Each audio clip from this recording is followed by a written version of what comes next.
오늘 우리가 함께 나눌 말씀은 누가복음 16장의 말씀입니다. 그죠? 16장 말씀인데 우리 1절 위의 말씀의 제목을 한번 봅시다. 1절 소제목이 적혀 있죠. 뭐라고 되어 있습니까? 옳지 않는 청지기의 비유. 예전에는 불의한 청지기의 비유라고 되어 있습니다. 사실 오늘 본문 이 말씀을 준비하면서 조금 힘들었습니다. 왜냐하면 너무나 다양한 해석들이 있기 때문에 조금 조심스러운 것도 사실이었어요. 실제로 예수님께서 여러 비유의 말씀들을 하셨는데 가장 난해한 비유의 말씀이다라고 평가받는 이 말씀입니다. 그러니까 공부를 하면서 이제 제가 왜 내가 이 본문을 설교하기로 마음을 먹었을까 후회하면서 머리 아프면서 그렇게 준비한 겁니다. 여러분 잘 보세요. 우리가 지금 이 본문 말씀을 읽었잖아요. 대략적인 내용이 이겁니다. 옳지 않은, 그러니까 불의한 청지기가 있었습니다. 그런데 이 청지기가 주인에게 불의한 일을 행했기 때문에 자기가 했던 일에 대해서 파면을 당하게 돼요. 그리고 나서 이 옳지 않은 청지기가 또다시 옳지 않는 일을 하죠. 그죠? 불의한 일을 하는데 이번에는 칭찬을 받게 되어진다는 것입니다. 그리고 그 다음에 뭐라 합니까? 그 다음에 하는 말이 재물과 하나님을 겸하여서는 섬길 수 없다라고 말씀하시고, 오늘 비유의 말씀과 그 다음 이어지는 비유의 말씀이 부자와 거지의 비유인데 이 두 비유를 연결시키는 14절부터 18절의 내용을 보니까 율법과 간음에 대해서 이야기하고 있다는 것입니다. 그러니까 이 내용이 도대체 뭔가 그냥 들으면 도저히 알 수 없고 헷갈리는 본문이라는 것입니다. 그래서 오늘 제가 공부하면서 깨달은 대로 여러분들한테 전할 테니까 오늘은 여러분들이 저를 좀 도와주셔야 돼요. 아시겠죠? 성경책도 딱 펴시고 긴장감을 좀 가지시고 저를 좀 따라와 주시기를 부탁드립니다. 자, 그렇다면 이 오늘 본문의 말씀이 있는데 이 오늘 본문의 말씀이 누구에게 하시는 걸까요? 우리가 누가복음 15장을 한번 펴봅시다. 15장 1절입니다. 1절과 2절인데 이제 성경책을 가져오셔야 됩니다. 아시겠죠? 15장 1절과 2절 함께 한번 배에 힘을 주고 읽어보도록 하겠습니다. 자, 시작. 이 말씀을 들으러 가까이 오니 바리새인과 서기관들이 수군거려 이르되 이 사람이 죄인을 영접하고 음식을 같이 먹는다 하더라. 아멘. 지금 예수님께서 누구에게 하시는 말씀이죠? 세리들과 죄인들이 있고 바리새인들과 서기관들이 있다라는 것입니다. 물론 16장을 보면서 제자들에게 말씀하셨다라고 되어 있는데 이때 제자들이란 보편적인 제자들을 말해요. 그러니까 예수님이 선포하시는 그 말씀을 듣고 배우는 사람들을 말하는 것입니다. 그러니까 지금 이 본문은 이 비유의 말씀들은 예수님께서 다양한 사람들에게 하시는 말씀인 것입니다. 그런데 이 말씀들이 비유의 말씀인데 5가지 비유의 내용들이 있다라는 것입니다. 첫 번째 비유의 내용이 뭐죠? 잃은 양을 찾은 목자의 비유. 그 다음 비유가 잃은 드라크마를 찾은 여인의 비유. 그 다음 비유가 잃은 아들을 되찾은 아버지의 비유. 그 다음 비유가 오늘 말씀이고요. 그 다음 나오는 비유가 바로 부자와 거지의 비유인 것입니다. 그러므로 이 비유들이 어떤 상황에 따라서 환경에 따라서 끊어진 비유들이 아니라 한 번에 예수님께서 하신 말씀이라는 거예요. 그러니까 이 모든 비유들을 생각하고 이 문맥 가운데서 오늘 본문을 해석하고 우리가 깨달아야만 예수님께서 정확하게 하신 그 의도를 우리가 알아차릴 수 있다는 것입니다. 우리가 먼저 잃어버린 그 양과 드라크마를 한번 봅시다.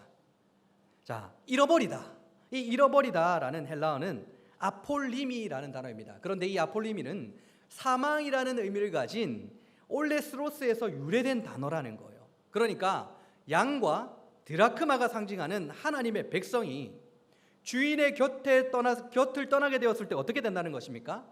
하나님의 곁을 떠났을 때 그 상태를 사망이다, 죽음이다 라고 보고 있는 것입니다. 그런데 성경은 아담이 죄를 지어서 하나님과 관계가 끊어진 상태를 제가 사망이라 말씀을 수차드렸죠. 그리고 그 이후로 태어나는 사람들은 원죄 때문에, 이 죄 때문에 하나님과 관계가 단절되어진, 관계가 끊어진 상태, 즉 사망의 상태라는 것입니다. 그러니까 주인의 곁을 떠난 양이나 지금 의인화된 이 드라크마는 죄를 지어 하나님 곁을 떠난 죄인을 상징하고 있다는 것입니다. 그런데 주인 곁으로 돌아오게 된 양이 있고 주인 곁으로 이 드라크마가 다시 돌아오게 되었습니다. 그런데 오늘 그 비유의 말씀들을 보니까 그 상태에 대해서 어떻게 표현하는 거 보니까 회개라는 말을 사용하시는 것을 볼 수 있습니다. 각 비유의 마지막 구절을 한번 보도록 하겠습니다. 누가복음 15장 7절입니다. 내가 너희에게 이르노니 이와 같이 죄인 한 사람이 회개하면 하늘에서는 회개할 것이 없는 의인 99으로 말미암아 기뻐하는 것보다 더하리라. 돌아오니까 회개했다라고 지금 설명하는 거예요. 그리고 누가복음 15장 10절입니다. 내가 너희에게 이르노니 이와 같이 죄인 한 사람이 회개하면 하나님의 사자들 앞에 기쁨이 되느니라. 드라크마를 찾았는데 주인 곁으로 다시 돌아오게 되었는데 그게 바로 회개이다라고 지금 설명하고 있는 거예요. 잘 보세요. 사망의 상태에 있던 이들이 주인 곁으로 돌아오게 되는 것을 회개라고 표현하고 있다라는 것입니다. 그리고 이어지는 비유의 말씀이 뭐죠? 잃어버린 아들을 되찾은 아버지의 비유. 제가 지금 헬라어 잃어버리다, 일타라는 단어가 어디에서 유래된 단어라고 했습니까? 사망, 즉 주인, 아버지 곁을 떠난 이 둘째의 상태가 바로 사망의 상태라는 겁니다. 아버지와 단절된 상태, 끊어진 상태. 그런데 그가 지금 어떤 상태에 놓여지게 되었죠? 돼지들이 먹는 지엽 열매도 먹지 못하는 비참한 상태가 되었습니다. 그리고 바로 그러한 때에 스스로 돌이키며 아버지의 내가 집으로 돌아가겠다라는 뉘우침이 있었다라고 성경이 말하고 있어요. 15장 17절입니다. 이에 스스로 돌이켜 이르되 내 아버지에게는 양식이 풍족한 품꾼이 얼마나 많은가. 나는 여기서 줄여 죽는구나. 예전에 제가 이 본문을 설교하면서 여기서 스스로 돌이키다라는 이 말은 문맥 가운데 해석해야 되는 것이라고 제가 설명을 드렸습니다. 잘 보세요. 100마리의 양을 가진 어떤 사람이 한 마리의 양을 잃어버리게 되었습니다. 그래서 그가 온 사방을 찾아다니면서 겨우 그 양을 찾게 되었습니다. 그죠? 10드라크마 비유도 마찬가지입니다. 어떤 여자에게 10드라크마가 있었는데 한 드라크마를 잃어버리게 되었어요. 그래서 등불을 켜고 집을 쓸며 부지런히 이 드라크마를 찾아내게 되었다라는 것입니다. 이 두 개의 비유가 있었는 거죠. 잃어버린 비유가 이 두 개의 비유가 먼저 있었다라는 것입니다. 잃어버렸던 그 한 마리의 양이 짠하고 자기 스스로 주인에게 나타나는 게 아니라는 거예요. 잃어버렸던 한 드라크마가 주인님 내가 여기 있습니다 하고 손들지 않았다라는 것입니다. 주인의 열심, 주인의 찾음에 열심이 있었기 때문에 그들이 다시 주인 곁으로 돌아오게 된 거예요. 마찬가지로 허랑방탕했던 이 둘째에게 주인 되어진 아버지의 은혜가 임했기 때문에 그가 이제 돌이킬 수 있게 되었다라는 것입니다. 이러한 세 가지 비유 뒤에 바로 오늘 말씀이 위치하고 있는 거예요. 자, 정리해 보겠습니다. 주인 곁을 떠난 사망의 상태에서 주인의 열심인 그 주인의 찾음으로 인해서 주인 곁으로 돌아오게 되는 이 하나님의 나라, 즉 구원은 당시 유대주의자들이 생각하고 있는 자기들이 믿는 바가 뭐였습니까? 내 스스로의 열심과 나 스스로의 노력과 공로로 하나님의 나라에 갈 수 있다라고 믿었는데 그것이 아니라 하나님 나라를 갈 수 있다라는 것은 하나님 나라의 주인이신 그분의 은혜로 말미암아 갈 수 있다라는 것을 지금 말씀해 주고 있었다라는 것입니다. 오늘 비유의 말씀은 최소한 어떤 주제로 지금 접근해야 된다는 것을 힌트하고 있는 거죠? 하나님의 나라, 구원을 힌트하고 있다라는 것입니다. 그 주제로 지금 나아가고 있다라는 거예요. 특별히 우리가 성경 이제 그 사복음서를 보면 예수님의 비유의 말씀들이 등장하는데 예수님께서 비유의 말씀을 하실 때 연속적으로 오늘 같은 경우 연속적으로 비유의 말씀들을 하실 때 우리가 항상 염두에 둬야 될 것이 한 가지가 있습니다. 같은 주제의 말씀이더라도 이제 예수님께서는 점층적으로 그 비유의 말씀들을 설명하시다라는 거예요. 이게 무슨 말이냐면 같은 주제를 계속해서 말씀하시는데 첫 번째 비유보다 두 번째 비유가 더 많은 내용을 담고 있다는 거예요. 두 번째 내용보다 세 번째 비유가 더 많은 내용을 담고 있다는 것입니다. 같은 목적지를 가진 목적지가 분명한 것을 바라보면서 한 계단 한 계단 한 계단 올라가듯이 예수님께서 비유의 설명을 하고 계신다라는 것입니다. 오늘도 마찬가지겠죠. 앞서 이제 세 가지 비유의 말씀이 하나님의 나라, 구원과 관련된 비유의 말씀이 있다면 오늘은 여기서 한 계단 더 올라가는 내용을 담고 있는 내용이라는 것입니다. 그게 오늘 말씀이라는 거예요. 자, 봅시다. 오늘 누가 등장합니까? 청지기가 등장합니다. 여러분, 청지기가 어떤 사람이죠? 주인을 대신해서 집안의 모든 대소사를 다 관리하는 사람. 애굽의 그 노예로 팔린 그 요셉이 보디발의 집에 가게 되었을 때 그가 보디발의 모든 집안의 모든 것들을 관리했지 않습니까? 바로 그 청지기, 그 직무를 말한다는 것입니다. 이 청지기가 등장을 하는데 오늘 등장하는 청지기는 본문의 내용상 보니까 집안의 이 주인의 재물을 관리했던 그런 임무를 맡았던 것 같습니다. 그런데 이 청지기가 어떤 청지기라고 말씀하고 있을까요? 우리가 본문 1절입니다. 1절의 말씀을 한번 함께 봅시다. 자, 배에 힘주고 함께 읽습니다. 자, 시작.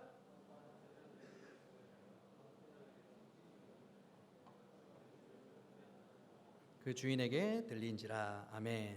잘 보세요. 또한 제자들에게 이르시되 어떤 부자에게 청지기가 있는데 그가 주인의 소유를 낭비한다는 말이 그 주인에게 들린지라. 그 주인에게 들린지라라는 표현이 있죠. 여기서 들리다라는 말의 헬라어는 디에블레데, 고발하다, 고소하다라는 뜻이에요. 디에블레데 하면 비슷한 말이 있죠. 디아블로. 디아블로가 뭐죠? 하여튼 그런 게 있어요. 그런 고발하다, 고소하다는 의미를 가지고 있는데 지금 주인에게 누군가가 고발했다라는 것입니다. 어떤 사람이 주인에게 주인의 소유를 낭비했기 때문에 고발했다라는 거예요. 그런데 오늘 1절에 보니까 이 낭비하다는 말도 정말 재밌는 원어의 뜻을 가지고 있습니다. 낭비하다의 그 원어의 뜻을 보니까 허랑방탕하다라는 의미를 가지고 있어요. 허랑방탕함. 어디에서 사용되었습니까? 바로 전에 있던 둘째 아들, 허랑방탕한 둘째 아들에게 사용된 단어의 의미라는 것입니다. 그 허랑방탕함을 보고, 둘째의 허랑방탕함을 보고 첫째, 맏아들이 그 허랑방탕함을 성경은 어떻게 표현하고 있었죠? 아버지의 살림을 창녀들과 함께 삼켜버렸다라고 그렇게 해석하더라는 것입니다. 그러니까 이 청지기는 주인의 돈을 마음대로 사용했습니다. 자기 마음대로 유용했는데 자신의 미래를 위해서 사용한 게 아니에요. 자신의 쾌락을 위해서 사용했다라는 것입니다. 허랑방탕하게 사용했다라는 거예요. 그런데 누군가가 이것을 보고 알게 되어서 주인에게 고발하게 된 사건이라는 것입니다. 그런데 이 고발한 내용이 상당히 사실인 것은 이 청지기가 주인에게 어떠한 반론을 하고 있지 않다라는 거예요. 그러니까 이 청지기는 주인의 돈을 허랑방탕하게 다 써버린 것입니다. 그래서 이 주인이 이제 어떤 조치를 내리게 될까요? 우리 2절을 봅시다. 어떤 조치를 내리는지 2절 제가 읽습니다. 주인이 그를 불러 이르되 내가 네게 대하여 들은 이 말이 어찌 됨이냐? 네가 보던 일을 세마라. 청지기 직무를 계속하지 못하리라 하니. 이제 주인이 어떻게 말합니까? 네가 보던 일을 세마라. 다른 말로 하면 네가 관리하던 그 장부를 넘겨라는 것입니다. 그 일을 그만두라라는 것입니다. 아무런 반론을 하지 못한 이 청지기에 대해서 주인이 분노하고 있는 모습을 이제 보인다라는 것입니다. 자, 여기까지는 이 내용이 큰 어려움이 없습니다. 그죠? 여기까지는 우리가 이해하기 정말 쉽습니다. 청지기가 나쁜 일에서 이제 잘렸네 이렇게 생각하면 되는 겁니다. 그런데 이제 오늘 하이라이트는 이제부터입니다. 이제 주인의 집에서 쫓겨나게 되었습니다. 일을 내려놓게 되었습니다. 이 청지기는 어떻습니까? 그 한날이 막막하다는 거예요. 이제 자기가 어떻게 해야 될지 모르는 겁니다. 그가 이제 스스로 걱정을 하게 됩니다. 3절 볼까요? 청지기가 속으로 이르되 주인이 내 직분을 빼앗으니 내가 무엇을 할까? 땅을 파자니 힘이 없고 빌어먹자니 부끄럽구나. 이 옳지 않은 청지기가 이제 자기의 앞날을 이제 걱정하기 시작하는 겁니다. 그동안 자신의 육신의 쾌락을 위해서 그 돈을 다 사용했기 때문에 모아둔 돈도 없고 연금도 들지 않은 상태라는 거예요. 땅을 파자니까, 즉 내가 농사를 짓자니까 힘이 없다라는 거예요. 아마 나이가 많은 사람이었던 것 같습니다. 그런데 빌어먹자니, 여러분 이 빌어먹는다라는 표현 너무 친숙하지 않습니까? 빌어먹다 어떤 뜻일까요? 저희 할머니가 제한테 한 번씩 하나면 손자인 저한테 이렇게 했는데 빌어먹을 놈아 하면서, 이 빌어먹다는 뜻이 뭘까요? 빌어먹는다, 국어를 말하는 거예요. 국어. 그거를 하기에는 내가 지금 부끄럽다라는 것입니다. 그래서 그가 이제 불의한 생각을 하고 행동을 하게 되어집니다. 5절에서 7절입니다. 주인에게 빚진 자를 일일이 불러다가 먼저 온 자에게 이르되 네가 내 주인에게 얼마나 빚졌느냐 말하되 기름 100말이니이다. 이르되 여기 네 증서를 가지고 빨리 앉아 50이라 쓰라 하고, 또 다른 이에게 이르되 너는 얼마나 빚졌느냐 이르되 밀 100석이니이다. 이르되 여기 네 증서를 가지고 80이라 쓰라 하였는지라. 지금 이 옳지 않은 청지기가, 불의한 청지기가 어떤 일을 하고 있습니까? 주인의 재산을 마음대로 깎아주고 있는, 차용증을 위조하고 있는 모습을 보이게 된다는 것입니다. 당시에 기름 한 마리 23리터였다고 합니다. 그러니까 100마리라고 하면 2300리터인데 이 100마리 어느 정도 양이냐면 92그루에서 150그루의 감람나무 열매에서 나온 양이래요. 그러니까 상당한 기름의 양인 것입니다. 돈으로 환산하면 당시 화폐 단위로 1000데나리온, 당시 1데나리온이 보통 노동자 하루 품삯이었습니다. 그러니까 1000데나리온은 보통 노동자가 2년 8개월에서 6개월 정도 일하면 나올 수 있는 금액, 엄청난 금액이었다라는 거예요. 그런데 그 청지기가 100말, 1000데나리온인데 어떻게 고쳤으라고요? 50말. 얼마를 깎아준 겁니까? 500데나리온을 깎아주게 되었다라는 것입니다. 그리고 이제 그 다음에 마른 곡식인 밀이죠.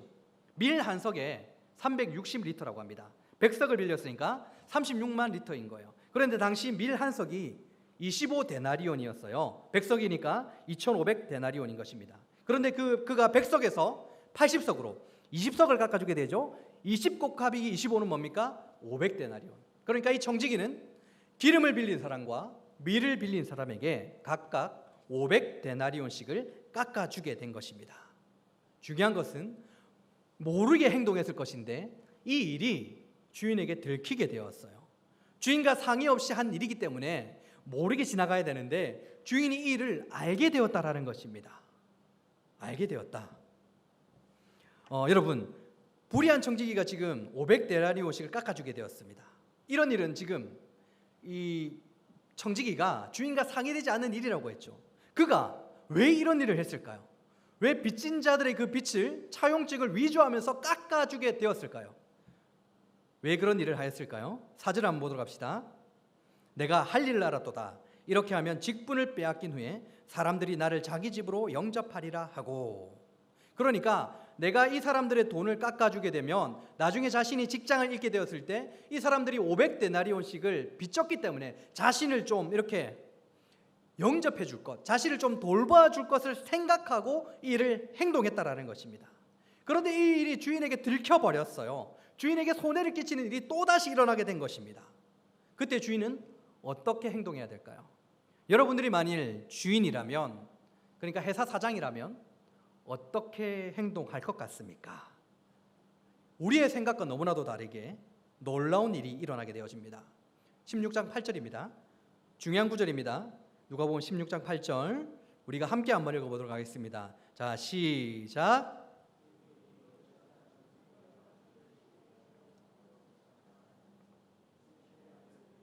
자기에게 있어서는 빛의 아들들보다 더 지혜로움이니라.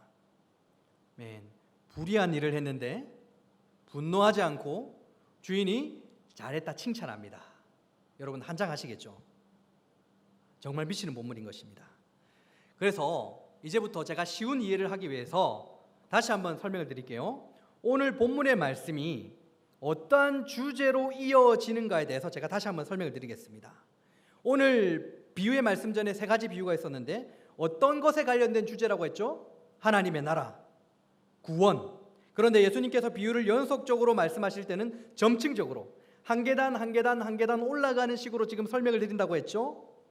자, 이 세 가지 비유가 하나님의 나라는 자신의 공로로 열심으로 갈 수 있는 것이 아니라 주인 되시는 하나님의 은혜로만 갈 수 있다라는 것을 말씀해 주었습니다.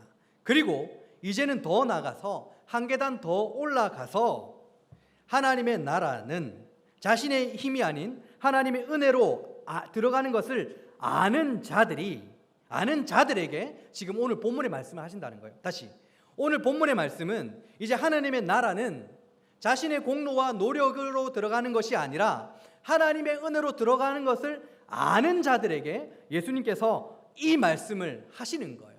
그래서 갑자기 청자가 세리와 죄인들, 바리새인들과 서기관에서 제자들로 바뀌게 된 것입니다.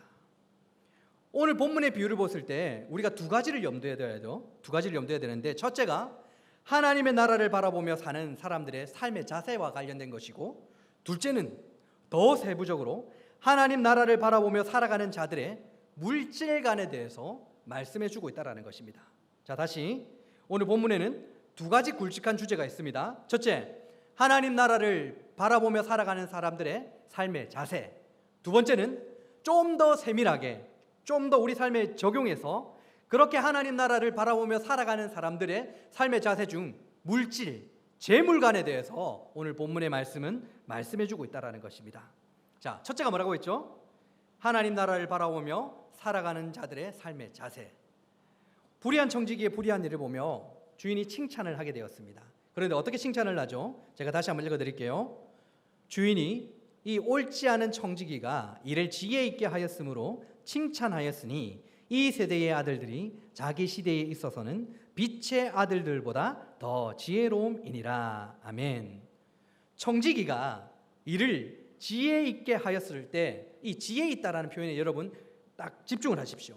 지혜 있다, 이 헬라어 단어는 프로니모스라는 단어예요. 그런데 독일의 신약학자입니다. 요한킴 예레미야스라는 사람이 있는데 이 사람이 프로니무스라는 이 단어에는 당시 사람들이 이 프로니모스라는 단어를 사용했을 때는 종말론적인 의미를 가지고 사용했다라고 설명을 하고 있다라는 것입니다. 자, 지혜 있다, 이 말에는 종말의 의미가 담겨져 있다라는 것입니다. 그렇다면 지혜 있다라는 단어에는 종말론적인 의미가 담겨 있는데 이 지혜는 어떤 종말을 말할까요? 잠언 8장 11절에서 13절입니다. 대저 지혜는 진주보다 나음으로 원하는 모든 것을 이에 비교할 수 없음이니라. 나 지혜는 명철로 주소를 삼으며 지식과 근신을 찾아온나니 여호와를 경외하는 것은 악을 미워하는 것이라. 자, 나 지혜는 이라고 말씀하고 있습니다. 여기서 나 지혜는 누구시죠? 예수님이시죠. 그러므로 이 프로니무스라는 단어는 종말론적인 의미가 담겨 있는데 지혜는 바로 예수님을 의미한다라는 것입니다. 그러므로 예수님의 재림으로 예언되어지는 종말의 의미가 지혜 있다, 이 한마디에 담겨져 있다라는 거예요. 그렇기 때문에 오늘 본문에서 예수님이 불의한 청지기를 칭찬하시고 있는 장면은 불의한 청지기의 불의함을 보고 칭찬하시는 것이 아니라 예수님의 재림으로 인해서 닥치게 될 종말의 때를 기다리는 빛의 자녀들이 이 땅을 어떻게 살아가야 되는가에 대해서 가르쳐주고 있는 본문의 내용이라는 것입니다. 자, 다시 말해서 청지기는 허랑방탕한 그 삶을 살았지만 자신의 삶에 위기가 찾아왔을 때는 어떤 삶의 모습을 보였습니까? 준비하는 인생의 모습을 보였다라는 것입니다. 여기서 이 청지기가 불의했느냐 불의하지 않았느냐는 아무런 문제가 되지 않는 거예요. 중요한 것은 이 청지기가 미래를 준비했다라는 것입니다. 앞날을 준비했다라는 것이에요. 그러니까 보세요. 본문 8절을 보니까 빛의 아들들보다 더 지혜롭다고 말씀하시는 거잖아요. 빛의 아들들보다 더 지혜롭다고 말씀하시며 세속적인 삶을 대표하고 있는 불의한 청지기가 이 빛의 아들들보다 앞날을 대비하는 모습이 훨씬 더 뛰어나다, 훨씬 더 낫다라는 거 지금 말씀하고 있다라는 것입니다. 여러분, 지금 말하는 이 빛의 아들들이 누구죠? 요한복음 12장 36절을 보면 예수님을 믿는 사람들, 그리고 빛의 아들들은 지금 이 자리에 앉아있는 저와 여러분들을 향해서 하는 말씀이라는 것입니다. 빛의 아들들인 저와 여러분들이 도래할 종말의 때, 예수님의 재림을 기다리는 이때, 지금 이때에 준비하는 모습이 불의한 청지기가 미래를 준비하는, 앞날을 준비하는 모습보다 어리석다라고 지금 오늘 본문의 말씀이 얘기하고 있는 것입니다. 그래서 이 청지기를 보면서 지혜롭다라고 말씀해주고 있는 거예요. 불의함을 보시며 칭찬하시는 것이 아니라 앞날을 준비하는 그 모습이 지혜롭다라는 것입니다. 그리고 둘째, 이제 도래할 종말의 때를 준비하는 저와 여러분이 무엇을 신경 써야 되는지 가장 우리의 치명적인 약점을 건드리고 있습니다. 특별히 물질적인 부분, 우리의 치명적인 약점이잖아요. 그 부분을 우리에게 말씀해주고 있어요. 16장 13절입니다. 우리 함께 한번 읽어볼까요? 16장 13절. 자, 함께 읽습니다. 준비, 시작.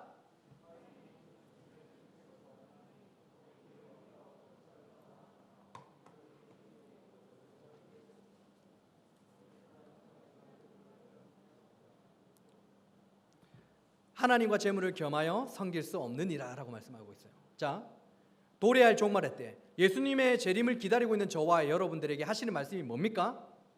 하나님과 재물을 겸하여 섬길 수 없다라고 말씀하고 계세요. 가장 우리의 약점을 말씀하고 있다라는 것입니다. 경고하고 계시는 거예요. 재물과 하나님 중 하나님만 섬기라고 지금 말씀하고 있는 겁니다. 재물 역시 지금 그냥 일반적인 돈이 아니라 우상의 위치에 놓고 있는 예수님의 말씀을 우리가 볼 수 있다는 거예요. 여러분, 두 주인을 섬길 수 없다라고 말하고 있습니다. 재물을 내가 사랑하면서 하나님을 사랑하는 건 있을 수 없는 일이라고 지금 성경이 말하고 있는 거예요. 재물을 사랑한다는 것, 내가 재물에 대하여 신경을 쓴다는 것은 하나님을 미워하는 것이다라고 지금 정확하게 성경이 말씀하고 있는 것입니다. 재물을 중히 여기면 하나님을 경히 여긴다고 말씀하고 있는 거예요. 반대로 내가 하나님을 정말로 사랑하면 재물을 미워한다라고 말하는 것입니다. 하나님을 중하게 여기면 재물을 경히 여길 수밖에 없음을 오늘 본문이 가르쳐주고 있는 거예요. 그렇다면 저와 여러분들에게 재물이라는 것은, 이 돈이라는 것은 어떤 의미로 마음에 가 있습니까?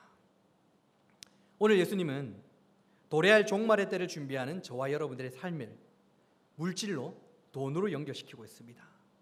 다시 한번 말씀드리지만 가장 연약한 부분에 대해서 우리에게 말씀하고 있다는 거예요. 예수님은 종말을 준비하는 저와 여러분들에게 돈을 어떻게 쓰라라고 말씀하고 계십니다. 우리가 9절의 말씀 볼까요? 9절입니다. 내가 너희에게 말하노니 불의의 재물로 친구를 사귀라. 그리하면 그 재물이 없어질 때에 그들이 너희를 영주할 처소로 영접하리라. 여기서 말하는 불의한 재물이라는 것은 불의한 방법으로 모은 돈을 말하는 게 아닙니다. 마태복음 6장 20절 보면 천국 보화가 나오죠. 그것에 반대되는 개념이에요. 즉 우리가 이 땅에서 땀을 흘리며 모으는 이 돈들, 흔하게 볼 수 있는 이 돈을 말하는 겁니다. 세속적인 보화, 세속적인 재물들을 말하는 거예요. 우리가 보고 있는 돈. 청지기가 이 재물을 어떻게 사용했다고 지금 이 9절에서 말하는 겁니까? 그 재물로 친구를 사귀었다라는 거예요.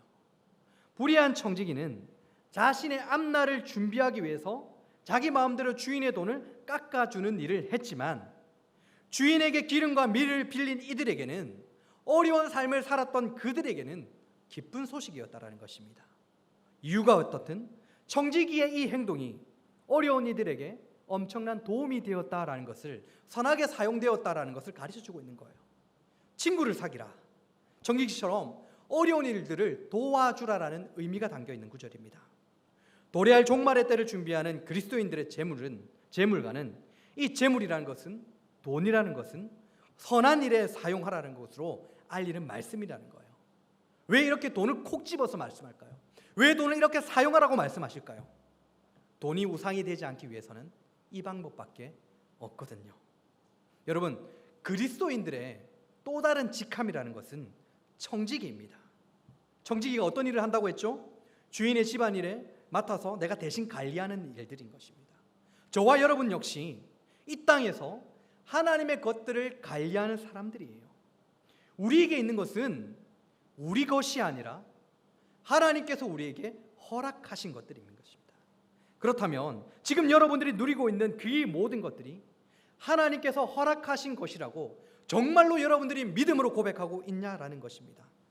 아니면 내가 열심히 해서 벌었다, 내가 노력해서 이루었다라고 생각하고 계십니까? 우리 직함이 뭐라고요? 청지기. 우리는 하나님께서 허락하신 것들을 관리하는 자들이라는 것입니다. 도래할 종말을 준비하는 청지기들은 하나님께서 내게 허락하신 것들, 특별히 이 재물들은 우리를 가장 쉽게 넘어뜨리는 최고의 적이라는 것을 기억하시기 바랍니다. 우리를 가장 쉽게 넘어뜨리는 이 최고의 적인 이 재물을 우상으로 여기지 말고 하나님께서 내게 허락하신 것이다, 하나님께서 내게 맡기신 것이라고 생각하시고 선하게 사용하기를 당부드리는 그 말씀을 지금 오늘 비유의 말씀에서 말씀하고 있는 겁니다. 여러분, 돈이라는 것은 선하게 사용하십시오. 지극히 작은 자에게 한 것이 예수님에게 한 것이다라고 하신 그 말씀을 기억하시기 바랍니다. 말씀을 정리하도록 하겠습니다. 레위기 25장 36절과 신명기 23장 19절, 그리고 에스겔 18장 13절에서는 돈을 빌려주고 이자를 받는 것을 철저하게 금지하고 있습니다. 그런데 오늘 본문 바로 밑이죠. 14절을 보니까 바리새인들은 돈을 좋아했다고 합니다. 이게 무슨 말이냐면 선 이자를 취하여 돈을 빌려줬다라는 얘기예요. 오늘 예를 들어서 기름을 100말 빌렸다면 당시 기름의 이자가 100%였다고 합니다. 그러니까 100말을 빌렸다면 선이자 50을 미리 계산하고 50말만 빌려준 것입니다. 그리고 차용증에는 100말이라고 기록한 것이죠. 이자를 받지 마라, 이 하나님의 말씀에 편법을 사용하는 죄를 저질렀다는 것입니다. 하나님의 백성이라 스스로 일컫는 이들이 하나님의 말씀과 그 바램 앞에 속속히 무너지게 된 것은 무엇 때문이었습니까? 돈 때문이었습니다. 돈에 도 밑에 니은입니다. 이 니은을 180도 바꾸면 어떻게 됩니까? 독이 되어집니다. 그래서 성경은 돈을 일만하게 뿌리라고 말합니다. 오늘 본문의 말씀을 가장 실제적인 그리스도인의 약점이다라고 폭로하고 있는 것 같습니다. 여러분, 예수님의 곧 오심을 믿습니까? 예수님의 재림을 믿으십니까? 종말의 때가 다가옴을 믿으십니까? 내가 믿는다고 말하면서 혹시 돈을 중요하게 생각하고 있는 것은 아닙니까? 혹 이를 미워하고 저를 사랑하거나 혹 이를 중히 여기고 저를 경히 여길 것임이니라. 하나님과 돈에 대해서 예수님께서 하신 말씀입니다. 예수님의 재림을 기다리는 믿음으로 어떻게 하면 세상에서 가장 중요하다고 말할 수 있는 이 돈의 문제 앞에 우리가 자유할 수 있을까요? 우리가 11조를 하고 각종 헌금을 하고 각종 구제를 합니다. 그런데 어쩌면 이것은 내가 어떤 마음보다는 의무이지 않을까라는 생각을 하게 되어집니다. 여러분, 저도 돈을 중요하게 생각합니다. 어떻게 하면 될까요? 그러다가 그렇게 고민을 하다가 제가 찬양 한 곡을 듣게 되었습니다. 오늘 찬양 시간에 여러분들이 불렀던 곡인데 나의 눈 열어라는 제목의 곡입니다. 제가 가사를 한번 읽어드릴게요. 나의 눈 열어 주 보게 하소서. 주의 아름다움 보기 원하네. 주님의 큰 영광 나의 영혼 찬양케 하네. 나의 맘 열어 주께 나아갑니다. 주의 거룩한 뜻 알게 하소서. 주님의 금성 나의 영혼 평안케 하네. 나 주님만 원하네. 내 삶의 만족 되신 주. 내 평생의 소원 내 주님을 더 사랑하는 것. 너무나도 어려운 시대, 돈이 중요한 시대를 살아가고 있습니다. 당장 내가 돈을 사랑하지 않고 하나님을 사랑하고, 하나님을 사랑한다는 것은 돈을 미워하는 것이라 말하는데, 돈을 선하게 사용하라고 말씀하시는데 이게 현실적으로 잘 와닿지 않아요. 내가 알고 있어요. 어떻게 해야 되는지 우리는 충분히 다 알고 있습니다. 그런데 현실적이지 않다라고 생각할 때가 너무나 많은 것이 사실입니다. 여러분, 어떻게 해야 될까요? 그에 대한 답이 바로 오늘 본문의 이 찬양의 가사라는 것입니다. 내가 주님의 아름다움을 볼 수 있는 내 눈이 열린다면, 내가 주님의 거룩한 뜻을 알 수 있는 이 마음이 내 안에서 열리게 된다면, 주님만이 내 삶에 우리 예수님만이 내 삶의 만족이 되어진다면, 내가 지금보다 더욱더 예수님만을 사랑할 수만 있다면, 우리가 이 배역한 이 시대 가운데, 돈이 신이 되어진 이 시대 가운데도 다가올 종말을 준비하는 저와 여러분들은 예수님만을 의지하고 이 돈에 굴복하지 않는 인생을 살아갈 수 있을 것이라고 믿습니다.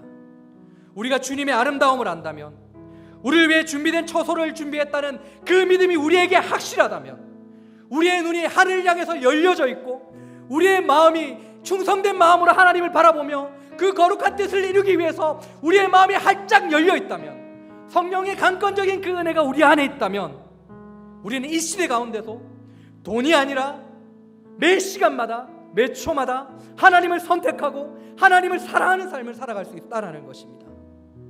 여러분, 우리 마음 가운데 주님의 은혜가 필요한 것입니다. 우리 마음이 너무나도 메말라져 있다면 우린 또다시 돈 앞에 무너집니다. 아니, 말씀은 말씀이고 내 삶은 삶입니다라는 고백밖에 할 수 없어요. 그 말씀은 내가 아는데 그 말씀을 내가 지킬 수 없습니다라는 고백할 수밖에 없다라는 것입니다. 그러니까 우리는 다른 방법이 없어요. 내가 주님을 더 사랑하길 원합니다. 내 마음 가운데 주님만이 임재하길 원합니다라는 그 부르짖는 고백밖에 없다라는 것입니다.